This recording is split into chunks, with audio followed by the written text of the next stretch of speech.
दर्पण का आवर्धन होता है? ऑप्शन नंबर 1 धनात्मक, 2 ऋणात्मक, 3 दोनों, 4 नंबर इनमें से कोई नहीं। दूसरा क्वेश्चन है, किस दर्पण में वस्तु का प्रतिबिंब काल्पनिक बनता है? ऑप्शन नंबर 1 अवतल, 2 उत्तल, 3 समतल, 4 तीनों।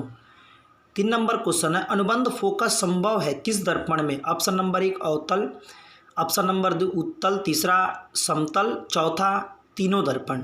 4 नंबर क्वेश्चन है, यदि उत्तल दर्पण की फोकस दूरी 16 सेंटीमीटर है तो उसकी वक्रता त्रिज्या होगी +16 सेंटीमीटर, +32 सेंटीमीटर, -16 सेंटीमीटर, -32 सेंटीमीटर। ठीक है, जल्दी से अपना आंसर टिक कर लीजिए। चलिए अब हम लोग आंसर को जांच करते हैं। जो भी इसमें आंसर है उस पर टिक ब्लैक कलर का साइन लग चुका है, आप लोग आंसर अपना देख लीजिएगा। पहला का आंसर 1, दूसरा का आंसर 4, तीसरा का आंसर 1, चौथा का आंसर 4। ठीक है, चलिए देखते हैं प्रकाश के परावर्तन के कितने नियम होते हैं। पहला ऑप्शन 1, दूसरा 2, तीसरा 3, चौथा 4। छठा नंबर है, सोलर कुकर में किस दर्पण का उपयोग होता है? अवतल दर्पण, उत्तल दर्पण, समतल दर्पण, इनमें से कोई नहीं। 7वां नंबर क्वेश्चन है, किस दर्पण में वस्तु का प्रतिबिंब वस्तु से बड़ा बनता है? अवतल दर्पण, उत्तल दर्पण, समतल दर्पण या तो तीनों दर्पण। 8वां नंबर है, दर्पण की वक्रता त्रिज्या फोकस दूरी की होती है, क्या होती है? आधा होती है कि दुगुनी होती है या 3 गुनी या 4 गुनी? चलिए जल्दी से अपना आंसर आप लोग टिक मार लीजिए या तो लिख लीजिए। चलिए देखिए, जो ब्लैक है वही आपका आंसर है। पहला का आंसर 2, दूसरा का आंसर ए, तीसरा का आंसर सब लिखा हुआ है, आप लोग अपना चेक कर लेना। ठीक है, अब हम लोग देखते हैं 9 नंबर क्वेश्चन, ऐसे पदार्थ जिनसे होकर पदार्थ प्रकाश आसानी से पार कर सकता है। पहला पारदर्शी, दूसरा अपारदर्शी, तीसरा पारभासी, चौथा बटर पेपर। किस दर्पण को अपसारी दर्पण कहा जाता है? अवतल दर्पण, उत्तल दर्पण, समतल दर्पण, इनमें से कोई नहीं।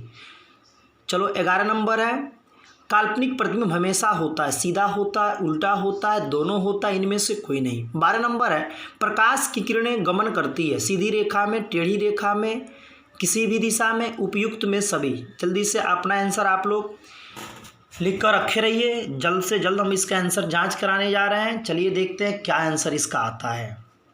ठीक है, चलिए अब देखते हैं कि आंसर इसका क्या था। चलिए देखिए, पहला का 9वां का आंसर हो गया 1, 10 नंबर का आंसर हो गया 2, 11 का आंसर हो गया 1, 12 का आंसर हो गया 1। ठीक है, अब देखते हैं प्रकाश तरंग उदाहरण है ध्वनि तरंग का, विद्युत चुंबकीय तरंग का, परावैगनी तरंग का, पराश्रव्य तरंग का।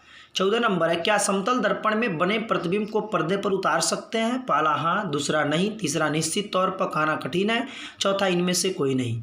15 नंबर, किसी वस्तु का आवर्धित काल्पनिक प्रतिबिंब बनता है? अवतल दर्पण में, उत्तल दर्पण में, समतल दर्पण में, सभी दर्पणों से।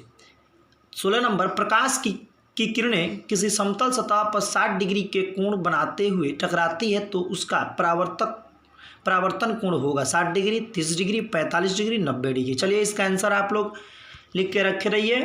अभी हम इसका आंसर जांच कराने जा रहे हैं। जो इसमें ब्लैक दिखेगा वही आपका आंसर। देखिए 13 का आंसर हो गया 2, 14 का आंसर हो गया 2, 15 का आंसर हो गया 1, 16 का आंसर हो गया 2। ठीक है, अब देखते हैं नेक्स्ट क्वेश्चन। नेक्स्ट क्वेश्चन है, गोलीय दर्पण द्वारा बना प्रतिबिंब का आवर्धन ऋणात्मक हो तो प्राप्त प्रतिबिंब उल्टा होगा या सीधा होगा या सीधा उल्टा भी हो सकता है, इनमें से सभी गलत है।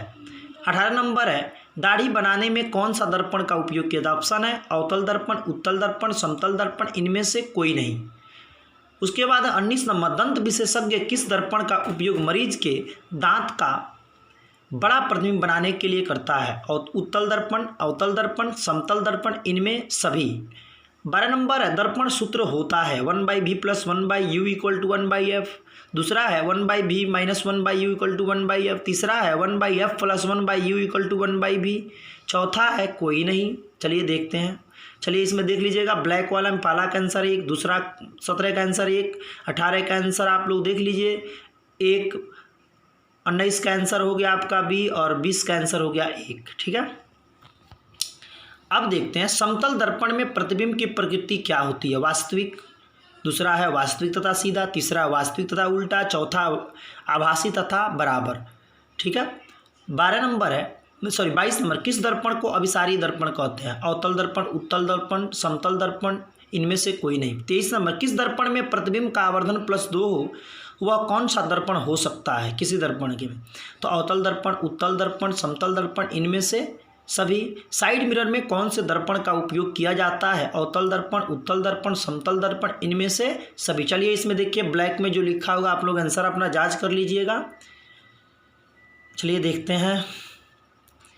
चलिए देखिए 21 नंबर है, 21 का आंसर आ गया 4। 22 का नंबर का आंसर है ऑप्शन नंबर 22 का कितना है जी? 1। 23 का हो गया 1। 24 का हो